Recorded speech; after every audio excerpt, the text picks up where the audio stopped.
Afternoon. आज कुछ example solve करते हैं एरर एनालिसिस के।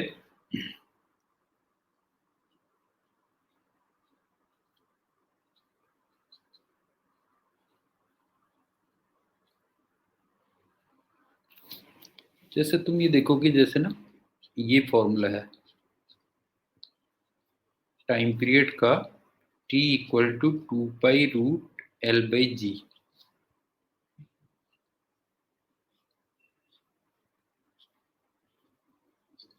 अब इसमें 2π में तो ऑब्वियस ही बात है कोई एरर नहीं होगी, ठीक है। ये तो मतलब एग्जैक्ट कह लो।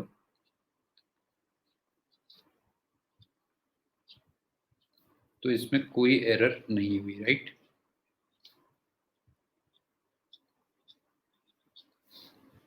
अब t में l की कैलकुलेशन और g की कैलकुलेशन, इसमें एरर हो सकती है, राइट।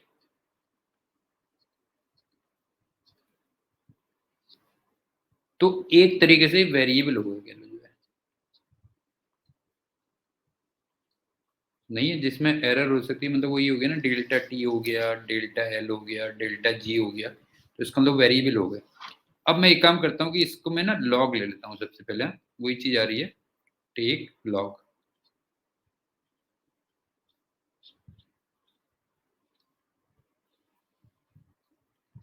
तो ये बना ln t equal to ln 2π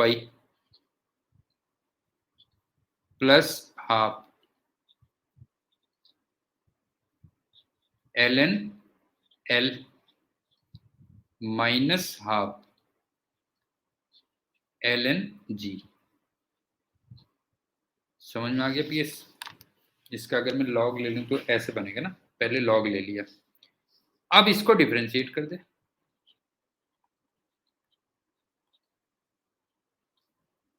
तो डिफरेंशिएट किया तो क्या बना बता, जो है dt upon t।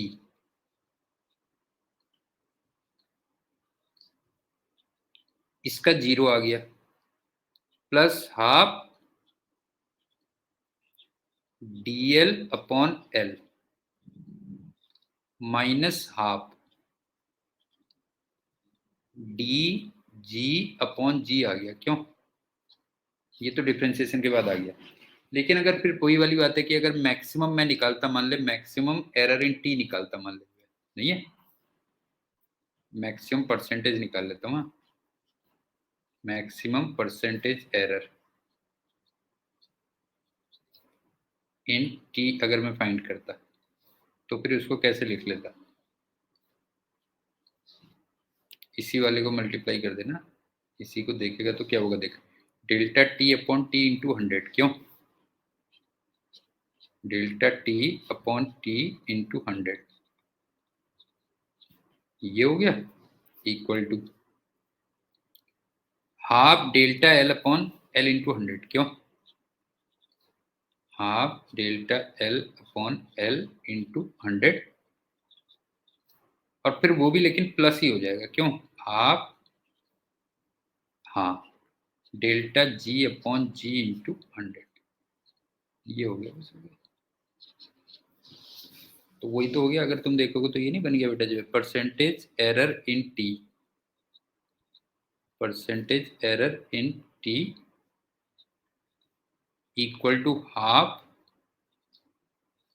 Percentage error in L plus half. क्यों? परसेंटेज एरर इन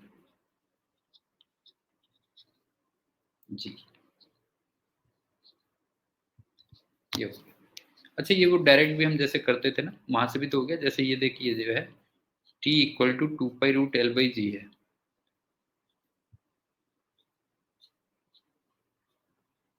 एक तरीके से t प्रोपोर्शनल टू क्या हो गया बता, l की पावर हाफ g की पावर माइनस हाफ। क्यों? तो फिर हम पावर से भी तो मल्टीप्लाई कर देते थे, याद नहीं होता, जो है पावर से मल्टीप्लाई कर देते थे ना। तो परसेंटेज इन टी कितना हो गया जो है, percentage in T equal to half percentage in L लेकिन वो फिर वही प्लस में आ जाएगा, क्यों? Plus half percentage in G. मेरे ख्याल से समझ में आ रहा होगा ना कैसे करना है बेटा जो है। डेल्टा एक्स हो गया, डेल्टा एक्स अपॉन एक्स हो गया, delta x upon x into 100 हो गया। तुम्हें क्या चीज पूछी है और कहाँ तक पहुंचना है ये कह लेते। अब कुछ और एग्जांपल्स करवा रहा हूँ।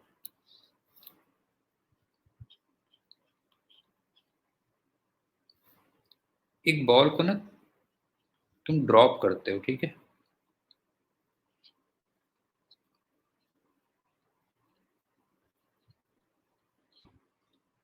एल हाइट से।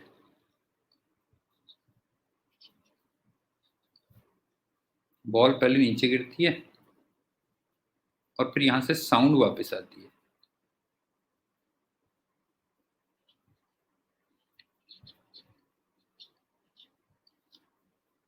और तुम्हें वेलोसिटी ऑफ साउंड ये 300 मीटर पर सेकंड दे रखा है।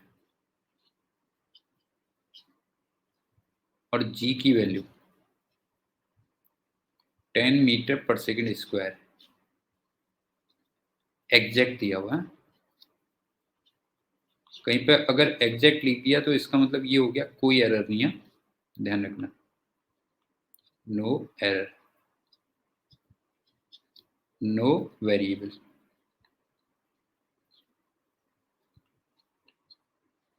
समझ में आ रहा है? मतलब जब डिफ्रेंशिएट करेंगे तो कोई वेरिएबल नहीं होगा, कहीं पर अगर एग्जैक्ट लिख दिया तो ये हो गया क्या। और ये भी तुम्हें एग्जैक्ट ही लिख बोला होगा। और ये टी टाइम पे पहुंचता है यहाँ पे, ठीक है? अब तुम्हें ना डेल्टा टी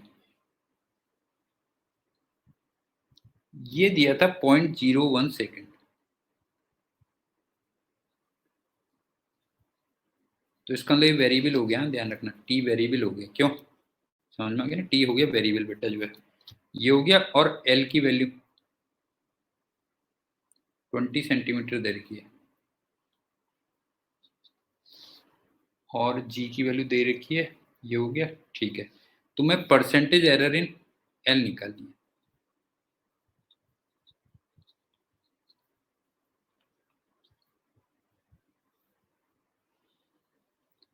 पहले ये बता कि इस क्वेश्चन को देख करके तुम्हें डिफरेंशिएशन में वेरिएबल क्या क्या दिख रहे हैं बताओ। जब हम आगे डिफरेंशिएट करेंगे तो वेरिएबल क्या दिख रहे हैं बताओ। इस क्वेश्चन को देख के तुम्हें वेरिएबल क्या दिख रहे हैं जब डिफरेंशिएशन करेंगे, बता। हाँ, बिल्कुल सही कहा। डिफरेंशिएशन के लिए हमारे पास जो वेरिएबल आ गए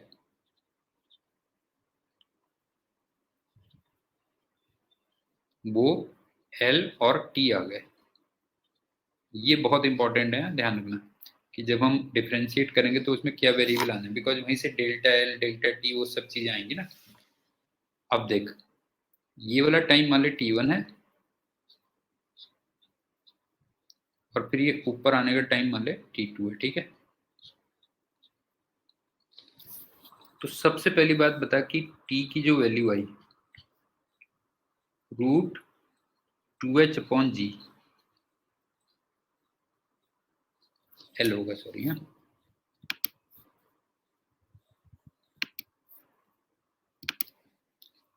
2l/g प्लस l/vs आ गया बता। ये T1 हो गया ना और ये T2 हो गया, बता क्लियर है कि नहीं है? बता PS क्लियर हो गया। अब g की वैल्यू 10 रख दे और vs की वैल्यू 300 रख दे। इसका मतलब ये आ गया 1/√5 एल की power half plus 1/300 into L. बता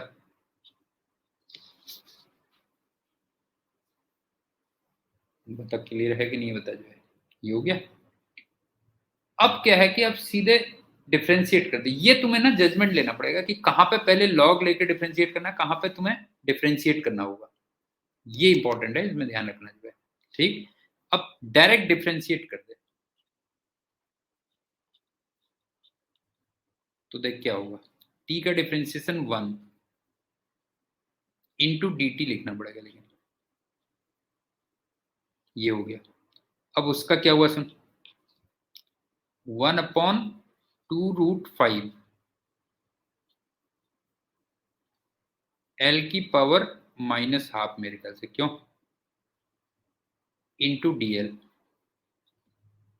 प्लस 1/300 एल का डिफरेंशिएशन 1 इंटू डी एल। बता क्लियर है?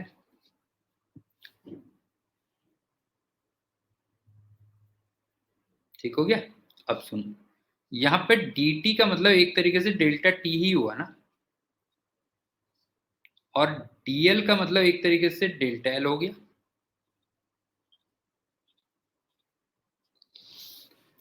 अब ये बता, इसमें बाकी सारी चीजें मालूम है, डेल्टा एल निकाल सकते हो बस यहां से। बता, इसमें बाकी सारी चीजें तुम्हें मालूम है, क्यों ये बाकी सारी चीजें मालूम है, डेल्टा एल निकाल सकते हो कि नहीं निकाल सकते हो? मतलब डेल्टा टी और एल सब गिवन है, क्यों? आप ये बताओ कि डेल्टा टी और एल ये गिवन है,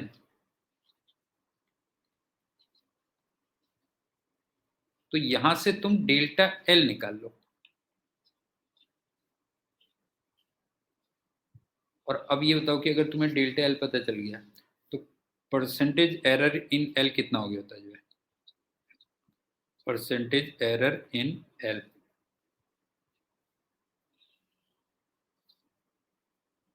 ये हो जाएगा delta L upon L into 100 हो जाएगा। क्लियर हुआ या नहीं हुआ बेटा, बता जो है। एक बार तुमने डेल्टा एल फाइंड कर लिया तो क्या हो जाएगा बता जो है, परसेंटेज एरर इन एल कितना हो जाएगा बता जो है, delta L upon L into 100 हो गया। ये कहते हैं, हाँ जो भी हो जाए चलो कोई नहीं। ठीक, अब तू एक चीज और देखना, मजे की बात ये है कि तू अगर कहता है कि सर आप कभी तो लॉग ले लेते हो, कभी लॉग नहीं ले रहे हो, ये चक्कर समझ में नहीं आया कुछ।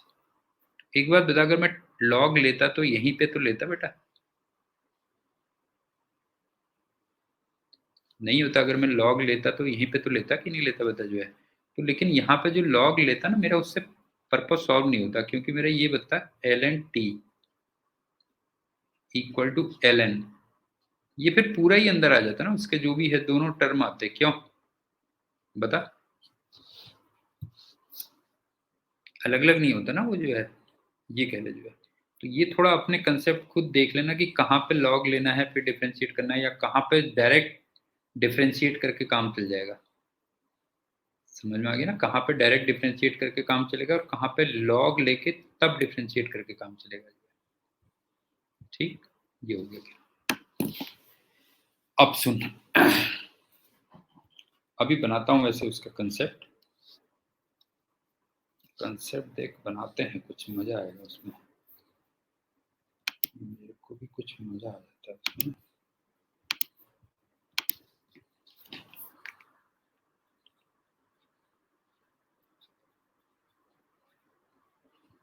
कंसेप्ट कुछ ये हो गया, अगर मान ले x equal to A plus minus B है मान ले, तो फिर तो सीधे सीधे डेल्टा x निकल गया सबसे पहले, डेल्टा ए प्लस डेल्टा, ठीक। दूसरा, अगर मान ले x ले रहा हूं मैं पहले, x इक्वल टू एक फंक्शन ऑफ y है मान ले, हाँ, प्लस फंक्शन ऑफ z है बेटा, तो तू सीधे डिफरेंशिएट कर दे फिर।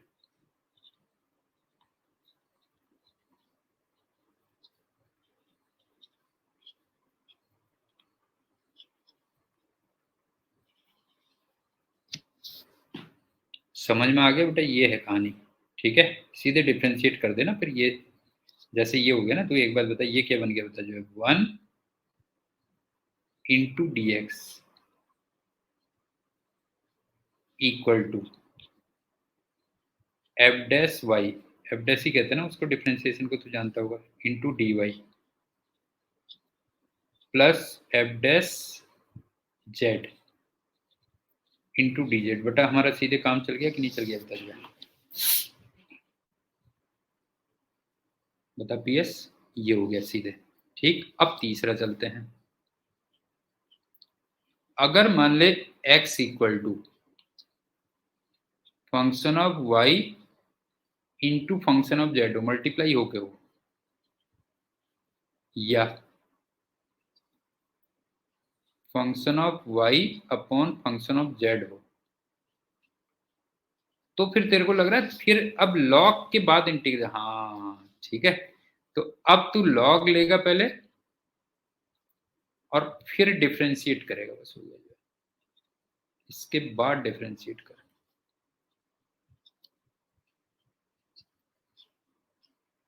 अब मेरे ख्याल से कुछ बन गए होंगे कंसेप्ट, क्यों? समझ गए ना क्या होना है बेटा, जो है ये कह ले। लेकिन उसमें फिर ये भी कर लेना, एक चीज ये भी है कि अगर मान ले x इक्वल टू जैसे y की पावर 3 अपॉन z की पावर 2 आ रही है मान ले, तो फिर ये log एंड डिफरेंशिएट लेने के करने के बाद ही, समझ गए ना, log किया फिर डिफरेंशिएट किया, उसके बाद ही हमारा क्या हो रहा है बता, जो है percentage in x equal to 3 times percentage in y plus 2 times percentage in z, ये उसके बाद ही आया था एक्चुअली। समझ में आया बेटा, ये वाला जो है फोर्थ मतलब जो है 3 से ही आया, अगर देखेगा तो फोर्थ 3 से ही डिराइव हुआ है, जो है ये कह रहे थे। तो ये है गुरु मंत्र, ये है, समझ गए ना, पूरे एरर एनालिसिस का ये गुरु मंत्र है। अब देख एग्जाम्पल एक और देख, ऐसे चलती है बेटा कहानी जिंदगी की।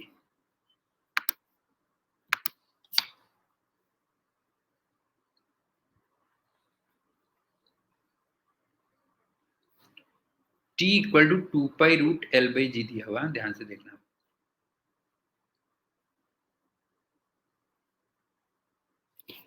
उसके बाद L तूने देखा है 20 सेंटीमीटर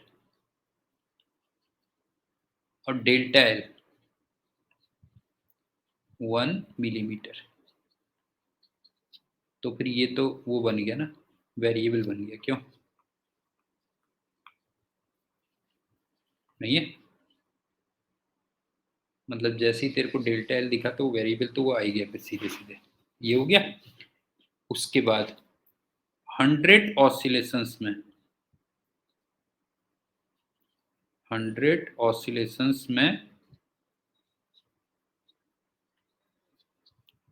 तेरे से कहता है कि 90 सेकंड लग रहे हैं, ये दिया हुआ है। और टाइम रिजोल्यूशन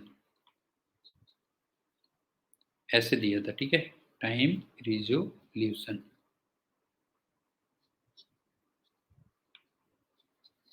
वो 1 सेकंड दिया था।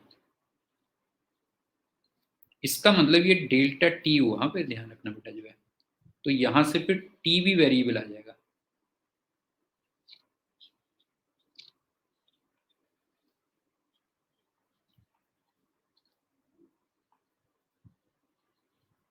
पता क्लियर है? टाइम रेजोल्यूशन तेरे को 1 सेकंड दिया था, तो ये डेल्टा टी बनेगा, इसका मतलब आगे चल के जो टी होगा वो भी वेरिएबल आ जाएगा, ये हो गया। अब तुमसे कहता है percentage error in G, percentage error in G कितना होगा, तो जी तो फिर वेरिएबल हो ही गया, क्यों, ये जी तो वेरिएबल हो ही गया। अब सुन, कई बार तेरे को फॉर्मूला भी बनाना पड़ेगा, जैसे पिछली बार फॉर्मूला बनाया था ना, पहले हमने नहीं बनाया था, कैपिटल टी का फॉर्मूला बनाया था बेटा, जो है पिछली बार हमने कैपिटल टी का फॉर्मूला बनाया था, उसके बाद कुछ जुगाड़बंदी की हुई है। अब मेरे को ये बता कि जो टी है उसको मैं ऐसे लिख सकता हूँ, total time taken upon number of oscillations, और फिर इसको लिख सकता हूँ 2π√L/G। बता,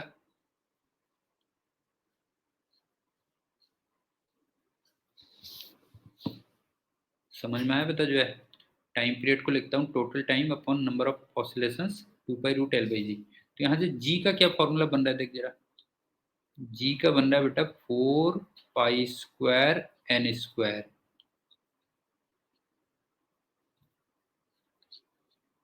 T²/L आ गया। क्यों? सही बना? नहीं, L/T², उल्टा ना। तू तो कैलकुलेशन में फास्ट है, तुमने कैसे गड़बड़ कर दी। L/T²। क्यों? अब सुन, इसमें जो वेरिएबल थे अगर देखेगा तो वेरिएबल क्या थे बेटा जो है, अगर वेरिएबल देखेगा तो वेरिएबल थे G, L और T। क्यों? नहीं तो वेरिएबल ये थे ना G, L और T। तो ये बता, मैं ऐसे लिख दूं G प्रोपोर्शनल टू L की पावर 1 T की पावर -2। बता, वेरिएबल्स में कर दिया। अब वही आ गया, फिर हमारी वही कहानी शुरू हो गई। Percentage in G equal to क्या हो जाएगा 1 into percentage in L। Percentage in L का मतलब डेल्टा L/L इंटू 100। क्यों? प्लस होगा वहां पे 2 इंटू डेल्टा T/T इंटू 100। अब समझ में आ गई बात? बता PS क्लियर हुआ या नहीं हुआ बेटा, बता दो। लेकिन ये आया उसी से होगा, पहले लॉग लेके फिर डिफ्रेंशिएट करके। नहीं है, लॉग डिफ्रेंशिएट करके। अब सब तुम्हें दे रखा है ना, डेल्टा L दे रखा था कितना, 1 मिलीमीटर दे रखा था ना, इसका मतलब 0.1 सेंटीमीटर दिया था। और L तुम्हें कितना दिया था, 20 सेंटीमीटर। डेल्टा T तुम्हें कितना दिया था, 1 सेकेंड। क्यों? और उसमें टोटल टाइम कितना लगा था, 90 सेकेंड लगा था। क्यों?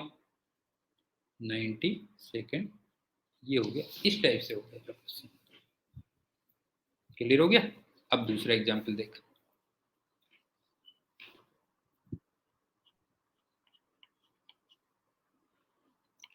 तुझे एक फॉर्मूला दे रखा था, क्वेश्चन में फॉर्मूला दिया था I इक्वल टू E की पावर 1000 V/T -1 मिली एम्पियर, ऐसे कुछ फॉर्मूला दिया था। ठीक है, टाइम का ही दिया था, और यहाँ पे V दिया था कि वोल्ट्स में है।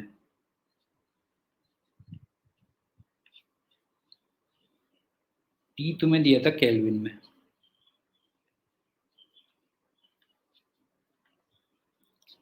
I तो तुम्हें उसमें दिख ही रहा है। अब डेल्टा V दिया था ±0.01 वोल्ट। तो तुम्हें समझ में आ ही रहा होगा, ये वेरिएबल बन गया। क्यों? डिफ्रेंसिएशन जब करेंगे तो उसके लिए वेरिएबल हो गया। ठीक है, ये हो गया। और मेजरिंग करंट, मेजरिंग करंट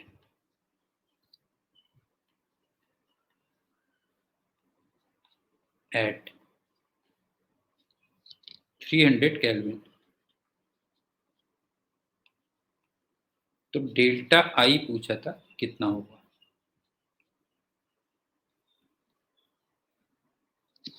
अब ये बता कि इसमें पहले बता वेरिएबल क्या लग रहे थे, बता बता। इसमें तेरे को वेरी क्वेश्चन देख ले अच्छी तरीके से। एक फॉर्मूला तुम्हें बना के दे दिया था, ठीक है, एक फॉर्मूला बना के दे दिया था, बाकी सब चीजें दे रखी हैं। तो वेरिएबल, क्योंकि वो बहुत इंपॉर्टेंट है ना, जब तुम इंटीग्रेशन करोगे, डिफरेंशिएशन करोगे, तो उसमें वो वेरिएबल बहुत इंपॉर्टेंट है।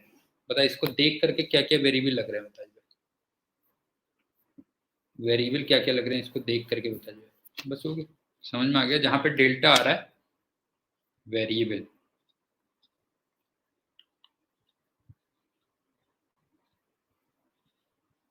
v और i हो गया। क्यों? जहां भी डेल्टा वर्ड या तो दिया हुआ है या पूछा हुआ है, कह लो। क्यों? यस, जहां भी डेल्टा वर्ड या तो दिया हुआ है या फिर पूछा हुआ है, वो बन गया, बस हो गया। तो इसको देख, फॉर्मूले को थोड़ा चेंज कर देता हूँ, इसको ऐसे लिखता हूँ i+1, क्योंकि वो लॉग लेने में प्रॉब्लम होगी ना। i+1 equal to e⁻, 1000 b upon t, ये हो गया। अब लॉग ले ले,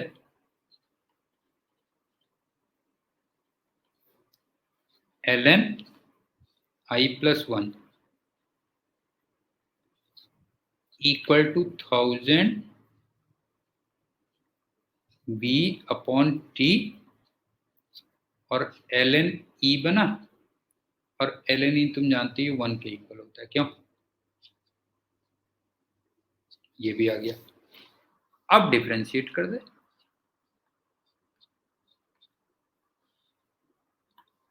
ये बनेगा 1/i+1। क्यों?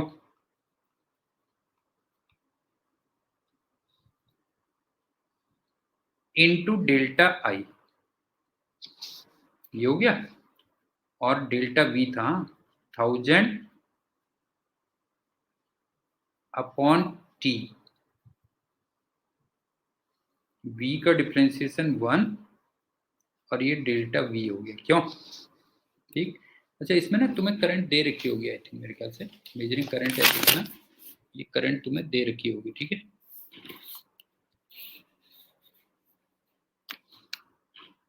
ये ध्यान रखना, आई भी इसमें ना गिवन होगी बेटा जी।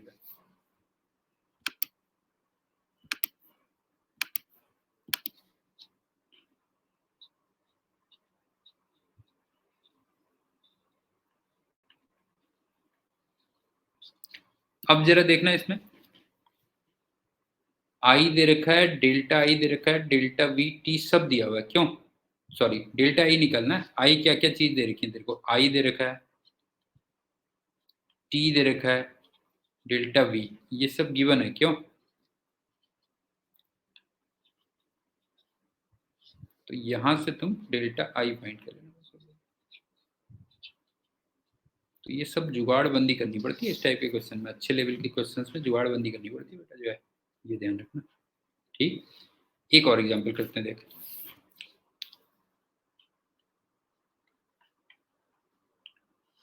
तुझे ना एक फॉर्मूला बना के दिया था इसमें भी, E equal to a square e⁻⁻ ये फॉर्मूला बना के दिया था। अल्फा की वैल्यू 0.2 सेकेंड इनवर्स दे रखी थी। परसेंटेज एरर इन ए ये दिया था 1.25। इसका मतलब ये एक तरीके से ये दिया था बेटा, delta A upon A into 100 दिया था। क्यों? ये हो गया। और परसेंटेज एरर इन टी,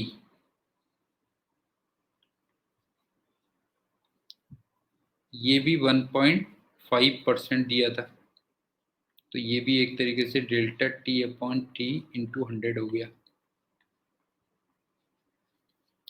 और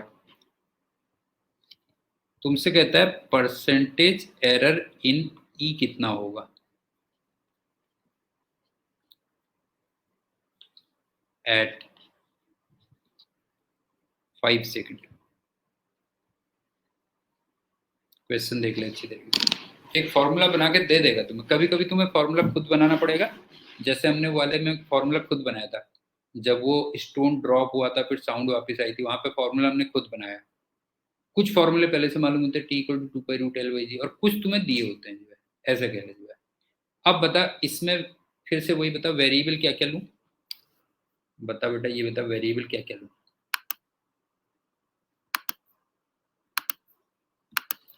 इसमें इसमें बता वेरिएबल क्या क्या आ गए।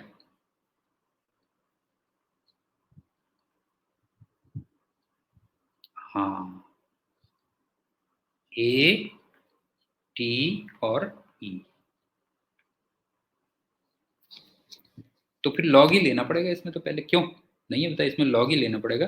तो ln ई कितना हो गया बता जो है, ln ई आ गया 2 ln a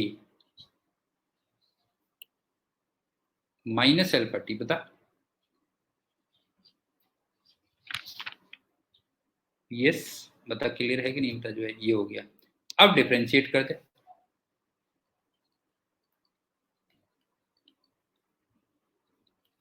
ये बता, ये बना डेल्टा, लिख दे रहा हूँ सीधे सीधे, हाँ, डेल्टा ई अपॉन ई आ गया, क्यों, इक्वल टू 2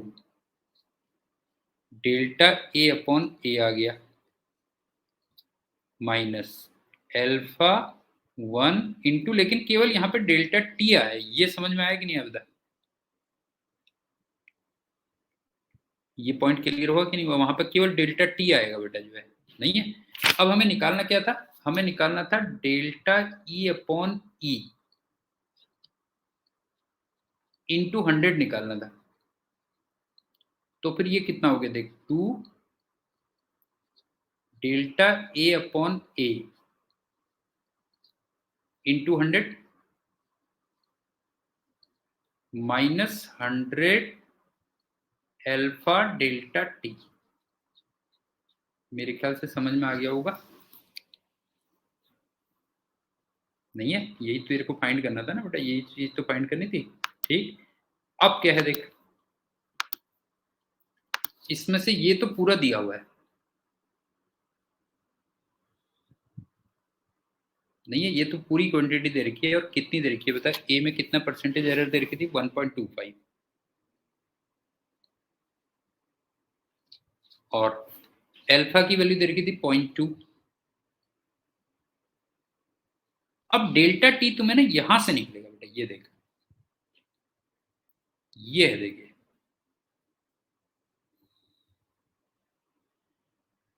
डेल्टा टी की वैल्यू होगी 1.5 टी अपॉन 100 होगी, समझ में आया।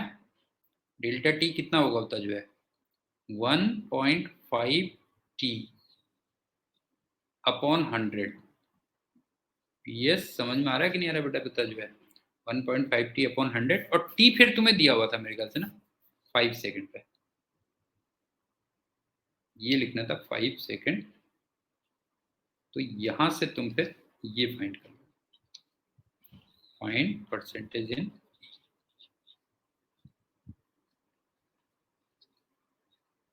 तो ये तुमने अगर अच्छी तरीके से कर लिया ना, जो एग्जांपल्स मैंने करवाए हैं, तो मुझे लगता है कि एरर एनालिसिस में तुम लोग कभी फंसोगे नहीं बेटा जो है, समझ में आ गया ना, उसमें कभी फंसोगे नहीं अगर ये क्वेश्चन तुमने सही ढंग से कंसेप्चुअली कर लिए जो है। मतलब फॉर्मूला क्या होता है, कभी तो दिया होता है, कभी तुम्हें बनाना होता है, और कभी कुछ नोन फॉर्मूले होते हैं, उन्हीं में फिर तुम्हें ऊपर नीचे करनी है बेटा जो है। जैसे एडिशन या सब्ट्रैक्शन में सीधे हो गया बस, समझ में आ गया। और अगर दो अलग अलग हैं, जैसे function of Y plus function of Z, तो फिर उसमें डिफ्रेंशिएट कर दो, सीधे सीधे डिफ्रेंशिएट कर दो ऐसे, मतलब जुगाड़ देखना पड़ेगा तुम्हें कुछ जो है ना, जुगतबंदी करनी पड़ेगी। ये तुम्हारा एनालिसिस हो गया कंप्लीट। अब चलते हैं सिग्निफिकेंट फिगर्स।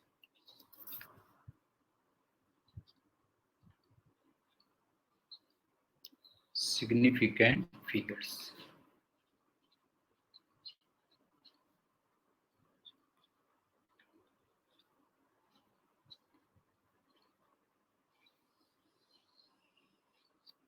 आगे से मैं इसको एस एफ कह दूंगा।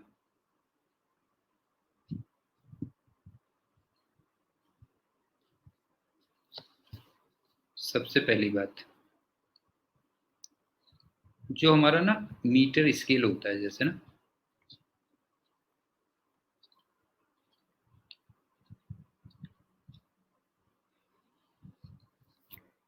और मान लो तुम ऐसे समझो कि जैसे यहाँ पे मान लो 3 है, यहाँ पे 4 है, हाँ,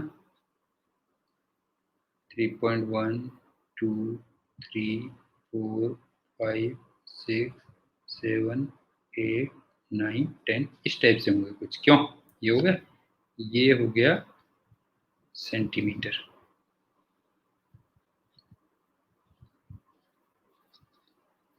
और ये हो गया मिलीमीटर। क्यों?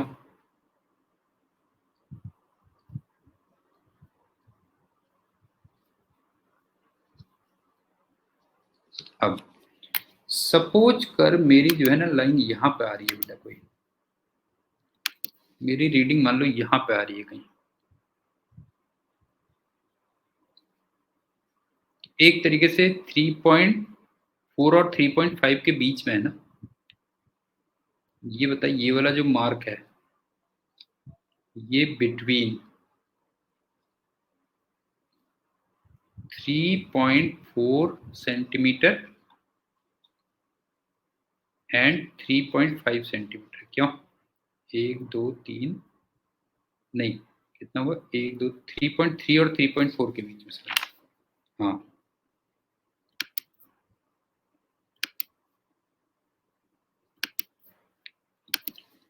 3.3 सेंटीमीटर एंड 3.4 सेंटीमीटर इसके बीच में है कहीं। तो हम अगर मेरे को पूरा देखना है तो कई बार मैं ऐसे नहीं लिख देता हूं, देख वी राइट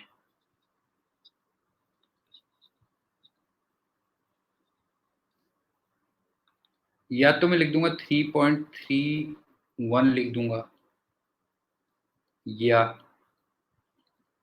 3.32 भी लिख सकता हूं या 3.36 भी लिख सकता हूं एक्सेट्रा। बता क्लियर है कि नहीं है? ऐसा लिख देते हैं कि नहीं लिख देते हैं? ठीक। अब मान ले कोई सब मैं एक पकड़ लेता हूं, जैसे लेट अस राइट 3.32।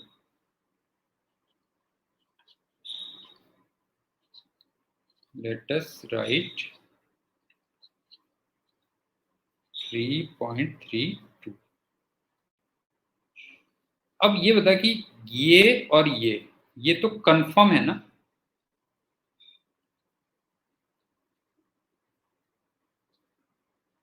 इसमें तो कोई डाउट नहीं है ना?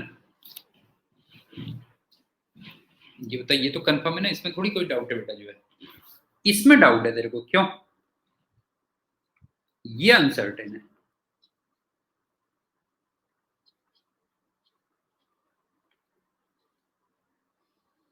ये सर्टेन है कह लो।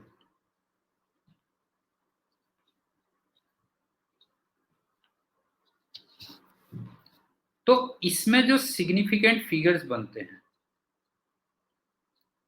वो बनते हैं 3 बेटा जो है।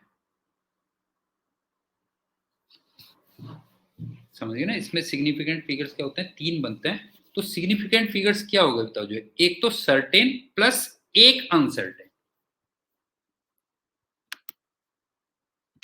यस बताइए समझ में आया कि नहीं आया बेटा? बता जो है। तो इसका मतलब जो सिग्निफिकेंट फिगर्स बनेंगे वो कितने होंगे बता जो है? एक तो होंगे ऑल सर्टेन नंबर्स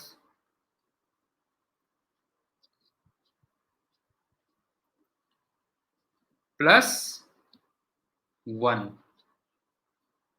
अनसर्टेन। बता इस एग्जाम्पल को समझ में क्लियर हुआ या नहीं हुआ? बता बेटा जो है ये एग्जाम्पल समझ में आ गया कि नहीं है? बता जो है जितने भी सर्टेन है वो तो लेगा ही लेगा, साथ में एक क्या करेगा? अनसर्टेन भी लेगा। ये हो गया। अब मैं यहाँ पे ना कुछ रीडिंग्स लिख रहा हूँ, उसमें तेरे को अपने आप कुछ पता चल जाएगा क्या है इसका मतलब। जैसे यहाँ पे मैं मेजरमेंट लिख रहा हूँ, मेजरमेंट।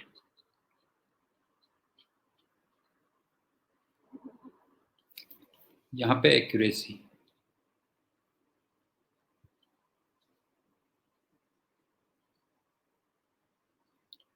और यहाँ पे लाइज बिटवीन। इससे भी काफी अच्छा समझ में आ जाता है। और यहाँ पे सिग्निफिकेंट फिगर्स। अब जैसे देख अगर मान ले मैं 6.4 सेंटीमीटर कहीं पे लिखता हूँ, मान ले एक्यूरेसी तेरे को लग रहा है कि 0.1 सेंटीमीटर की होगी, बता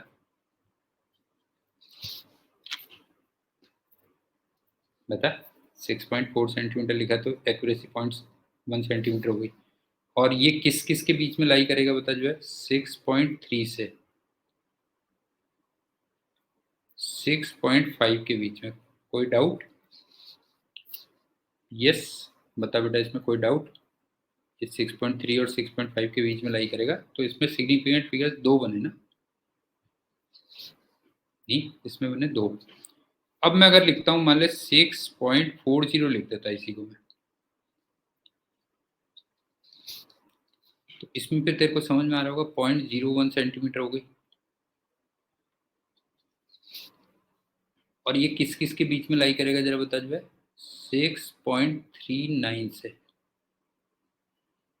6.41 के बीच में लाई करेगा, और इसमें सिग्निफिकेंट फिगर्स 3 आ गई, राइट। और लास्ट में मान ले इसको मैं ऐसे लिखता, 6.400 सेंटीमीटर लिखता, तो फिर इसमें एक्यूरेसी होती 0.001 सेंटीमीटर। और ये किस किस के बीच में लाई करता वैसे बाय द वे, 6.399 से 6.401, क्यों? और इसमें सिग्निफिकेंट फिगर्स 4 आते, क्यों? यहाँ तक तो सही है, बता जो थोड़ा अलग अलग क्लियर हो रहा है क्या है, ये हो गया ना। और एक चीज और बता कि जैसे जैसे सिग्निफिकेंट फिगर्स बढ़ रहे हैं बेटा, जो ये बता कि जैसे जैसे सिग्निफिकेंट फिगर्स बढ़ रहे हैं इधर को जब हम जा रहे हैं, तो एक्यूरेसी बढ़ रही है ना। As significant figures increase, accuracy increase, क्यों?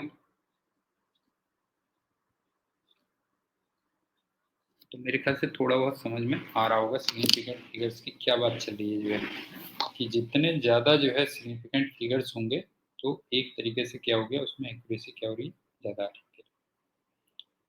अब मैं कुछ ये लिख देता हूँ, कुछ मेजरमेंट्स लिख देता हूँ, उसके सामने सिग्निफिकेंट फिगर्स लिख देता हूँ, अपने आप ही तुम्हें क्लियर होगा, सेल्फ एक्सप्लेनेटरी है।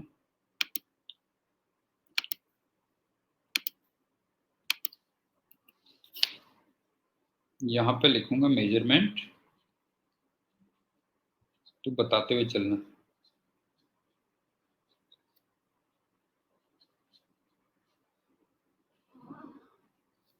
और यहाँ पे लिख दूंगा सिग्निफिकेंट फिगर्स। 6.24 में बता,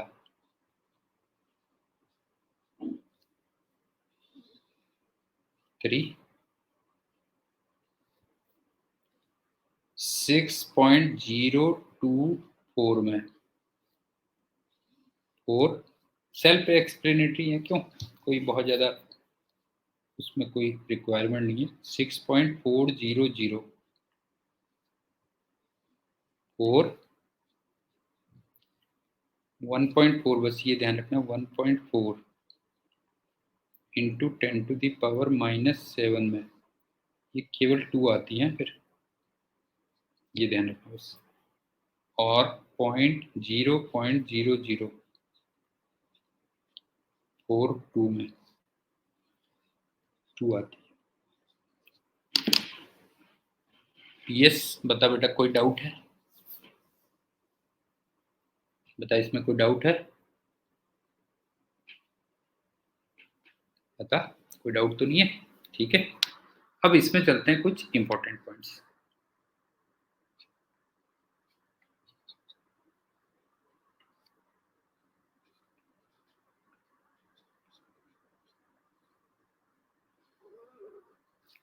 सबसे पहला, अगर तुम यूनिट चेंज करोगे तो सिग्निफिकेंट फिगर्स अनचेंज रहती हैं, ध्यान रखना। अगर तुमने यूनिट्स को चेंज किया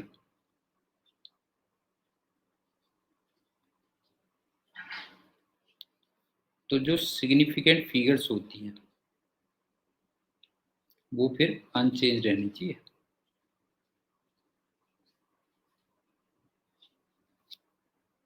जैसे एग्जाम्पल देख,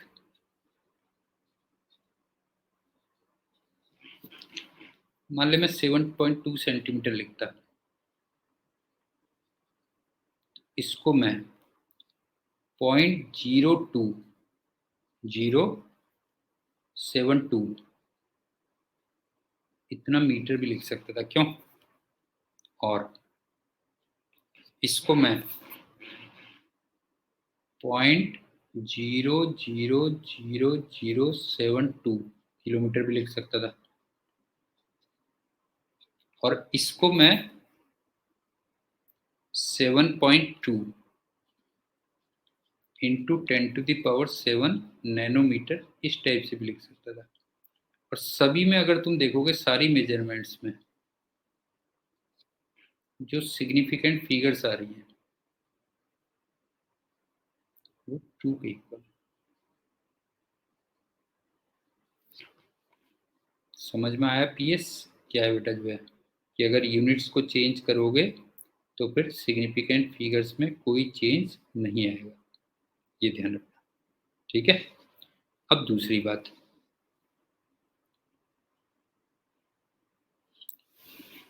अगर मान लो कोई ना इस टाइप से है 8200, तो इसमें फिर कंफ्यूजन होता है।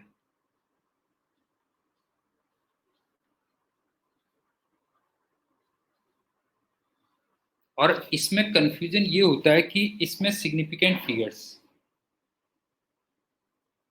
2 भी हो सकती हैं, सिग्निफिकेंट फिगर्स 3 भी हो सकती हैं, और सिग्निफिकेंट फिगर्स 4 भी हो सकती हैं बेटा।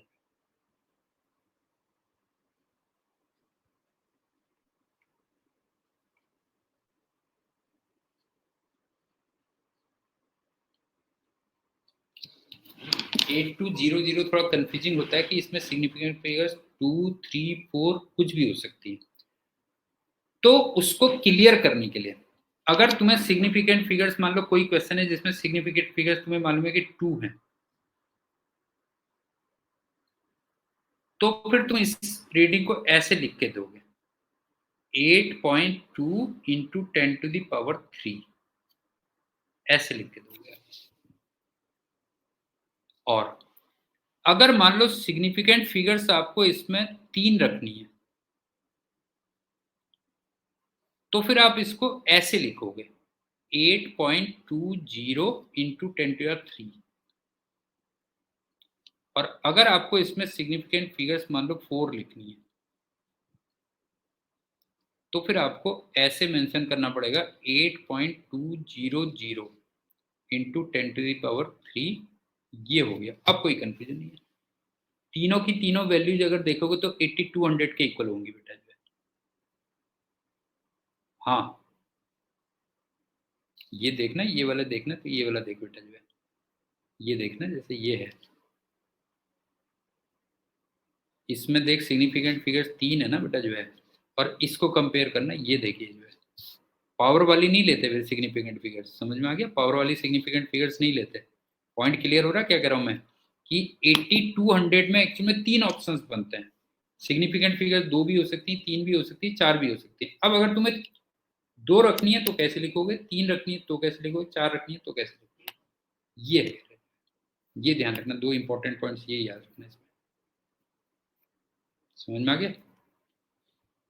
चल फिर अब क्या करें, अब बाकी कल करते हैं, इतना जल्दी भी गया है क्यों, आराम आराम से करते हैं, इसी बहाने तेरे कांटेक्ट में ज़्यादा रहेंगे, ठीक है। ओके चल फिर, बाकी कल मिलते हैं, बाय बेटा।